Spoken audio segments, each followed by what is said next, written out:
Alright guys, we're gonna go ahead and declutter. So we're gonna kind of ignore the shorter shelf over here because these are books that I have not read. And I took a glance at that. I'm feeling good about the books on my physical TBR. But we're gonna take a look at this and up and the little bookshelf I have in the living room, which are all books that I have read. And we're gonna declutter. So let's start with this bottom shelf here. This bottom shelf is like the shelf where all random books kind of go to die on my bookshelf. I have like thrillers, I have historical mysteries. It's just very random. It's kind of like where I don't have I have paperback thrillers. I don't really have a good place for things. Let's start. And then I also have 3 random books. These are all like kids books down here that I want to keep, but I have these 3 books from a recent vlog, and I think I'm gonna go ahead and get rid of this one because I did DNF it. It's advertised as a thriller, and unfortunately it's something quite different, so it wasn't what I was looking for because of that, which is a bummer. This was a book I read for a vlog last fall, very kindly sent to me by the author, but it's a murder mystery, and I was like halfway through the book and the murder hadn't happened, and I was just getting, like, the writing was gorgeous, but it wasn't for me, so I'm gonna pass it on so someone else can enjoy it. Alright, let's see. What do we have? I love A Dreadful Splendor. I love my Clue mysteries.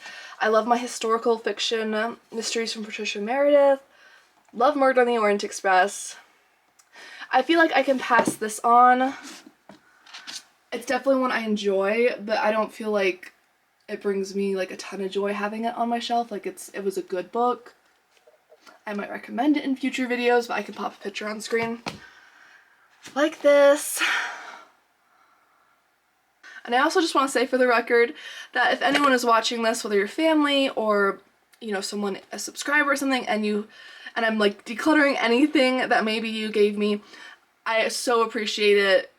I truly do, but I only have so much space, so I unfortunately have to kind of be very picky.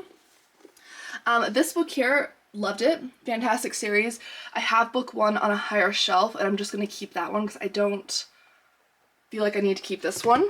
So let's just keep the one that's on the higher shelf. I really enjoyed The Guilt Trip. Loved this. The Trap is one of my favorites. Those are good. Okay. I liked this book, but it wasn't anything that was, I don't know, so absolutely amazing that I feel like I want to keep it. I feel like I can pass that on. I enjoyed it. Woman in the Window was good. This was a DNF, which I was really sad about. It's a thriller, but again, it kind of felt more like a little bit of a domestic suspense. I was just kind of bored, so I put it aside. This here, so I actually have these 2 volumes. It's like the first 3 in different cozy mystery series. We have the Needlecraft ones and the Book 10 ones, and I have read 1 to 2 from each of these, but I have confirmed my library has the other books in the series, and these aren't ones that I'm like absolutely like want to read in the near future. I might pick up more from these series, but I don't need these like big chunky books on my shelf. So I think that was pretty good. Filming this at the very end of March. I haven't filmed my reading wrap up for March, but I do have 2 books that I'll be adding to the DNF pile to donate. So I DNF'd this here and this one here. I'll link my March reading wrap up above. I'm just gonna I'll put them in the pile for the sake of this video. I'll remove them from the pile to just film the reading wrap up, and then I'll add them back in. That was kind of my goal for that. So far, I think that was the shelf I knew would be the most aggressive with, just because it's kind of where the random books end up, but that feels really good. I have like a nice big section there. In fact, I can actually put this book down here. Look at that. Okay, this is the next shelf. This is primarily cozy mysteries. I'm gonna go ahead and move these because these are current vlog books that I'm reading or working on a vlog with, and then we have that shelf which has more of my favorites, so I know that one's gonna be less touched. Same with the top up there, but we are gonna give it a go. Let's see what we got. So we already have 10 books here, which is feels really good, especially these 2 chunky volumes, so I'm really happy about that. Let's go ahead and move on to this shelf here. Cozy mysteries is definitely, I think, where I struggle more because the covers are so cute, and that that makes me want to keep more of them, which is fine. Okay, love these. Love my Nightmare Arizona Resort to Murder. Do I need both of these? Probably not. Okay. I'm just trying to remember when I pass on books, I donate them, I put them in little free libraries, I give them to my library to sell at library book sales, so it goes to good causes and other people who aren't happy to read them. So let's go ahead. I love this cover more, and I love this series. I don't want to declutter all of them, so let's put this one back and pass on A Killer Sunday. Again, amazing book. I'm just trying to clear space on my shelves. Oh boy, okay. All of these are like favorites, honestly. Yeah, okay, that's just not happening. I don't even have room for these three. Okay, I love the popcorn mysteries. Not going anywhere. Ill-Fated Fortune, amazing. This book I did enjoy, but I feel like I can pass it on. I feel like I can part with it. It's the first in the series, which is great for anyone picking it up randomly. I'm not getting rid of any of these. Am I?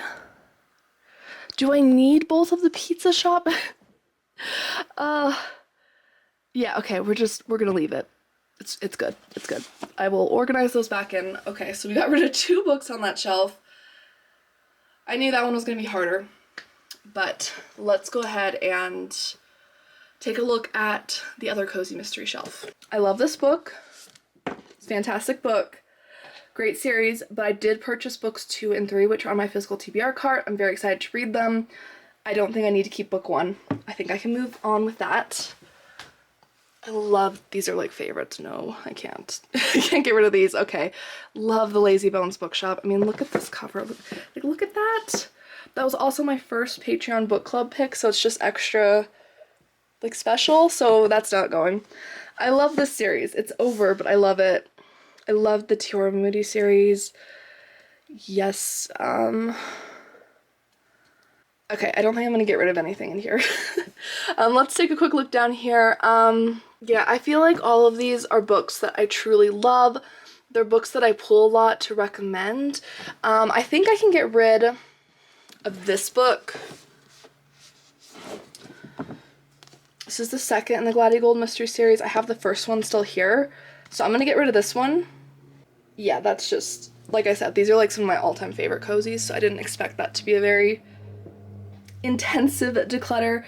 We're gonna go do the little bookshelf after this last row, and that's gonna definitely be more picky. Okay, last shelf up here. Again, these are like some of my all-time favorite thrillers and some of my beautiful like classics and editions. I have some of my illustrated books back there that I love, so all of those are keepers. I do think I'm gonna get rid of First Sly Wins. I feel like the rest of these I enjoy more, and when I see this one, as much as I did like it, it was good, like I'd still recommend it if it sounds interesting, it doesn't stand up to my love for some of these other ones, so I can get rid of that. Okay, so that is the pile so far. I think we have about 13 books in it. Check out my little Scooby Shaggy socks there. And let's go ahead and go over to the little bookshelf in the living room. I know I have some cozies I need to go through in there. So the bookshelf you see over here is mostly books that my husband and I share, or his books, or like albums or DVDs. So I'm not gonna touch the wood shelf, but this one here, we're gonna go through. It's very eclectic. So some of these books, like I know I'm not gonna touch these are my Christian nonfictions. These are ones that I reread and really, really love. I have some of my favorite like classics or books from like childhood, so I'm not gonna touch those. Okay, we are finally gonna get rid of this Ernest Hemingway. I went through like an Ernest Hemingway reading phase in high school, and while I really appreciate this volume, I don't need it to take up that much space. I much prefer the Dickens one, so we're gonna keep that. These are all like some childhood favorites, or Miss Marple, not getting rid of that. But this cozy mystery stack here, we can go through this. This is gonna be good. Okay, so I have the first book of this series on Mailer's shelf. I don't feel the need to keep the second book. Let's go and pass that on. I'm gonna keep the Sherlock Holmes, but these two I actually DNF'd, so no reason to keep these. Let's go ahead and pass these along. Now I have 3 of the Laura Childs Tea-Shop Mystery Series here, and I love this series.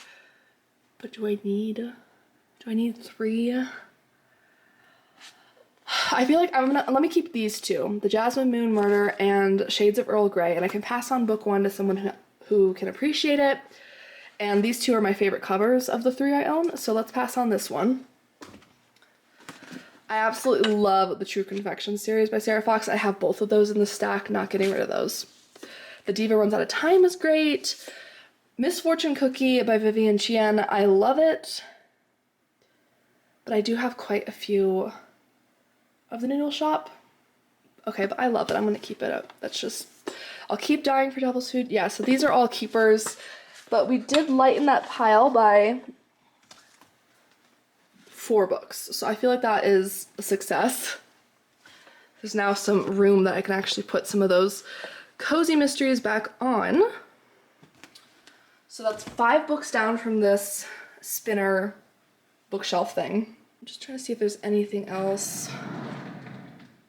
Everything else is like classics or...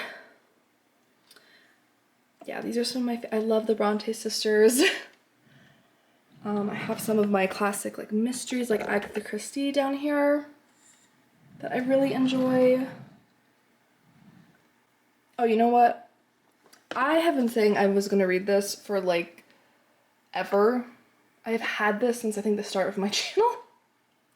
Haven't read it. I do have the Sense and Sensibility that I recently got, and I got it illustrated, which has been really helpful. And I've also been listening to classics on audio and liking that. And I know my library has this. Let's just pass it on. Okay, pass that on. These are like favorite childhood books that are sentimental. I'm not gonna get rid of those. Okay, I think everything else on here I feel good about. So in total, we have those 4 cozies and Emma, and then this big Ernest Hemingway edition that I've been debating getting rid of for far too long. We're actually going to get rid of one from this big cozy stack because, long story short, so I have the Lobster Shack Mystery Series here. This one was actually very kindly given to me by the author. I loved it. I just got to book 2 recently, and I read it, and I bought this used. And let me show you. This made me so upset. Someone tore out the final like 5-10 pages of the book. Who would do that and why? I don't understand. So I feel like I can't declutter this and pass it on. So what I'm going to do is I'm going to pass on the first book, which is intact, in good condition. Someone else can enjoy it. I have read it. I loved it. I'll keep book 2 because I can't ever donate this because it's missing the last 10 pages of the book. Unfortunately, I was listening to it on audio, like tandem reading, so I was still able to finish the book.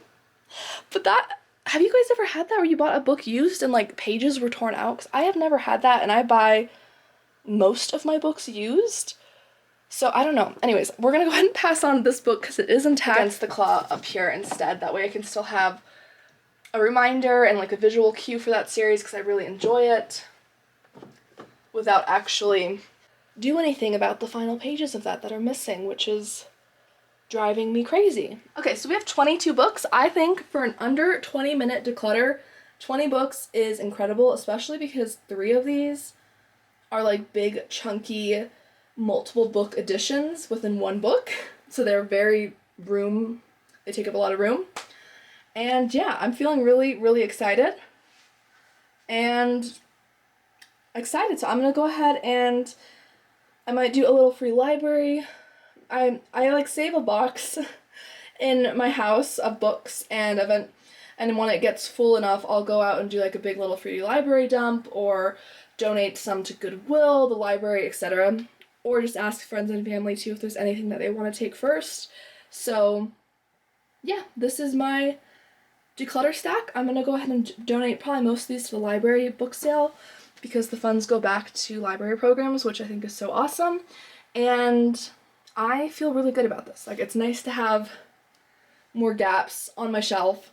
I'm gonna go ahead and organize some books back into it now. So thank you guys so much for keeping me company as I rambled through this declutter. I know some of you said this really helps you to declutter, so I hope this was helpful. Maybe it'll inspire you to declutter something in your house, whether that's books or the junk drawer, your closet, whatever it is that you're currently feeling like needs a little decluttering. And thanks for spending time with me. If you are not subscribed, I hope you will hit subscribe. I post new book content every week on my channel, and I primarily review books in the mystery genre, ranging from cozy, murder mysteries, thrillers, that sort of thing, and do cozy reading vlogs. So thanks for hanging out with me today, and I'll see you guys in the future. Bye!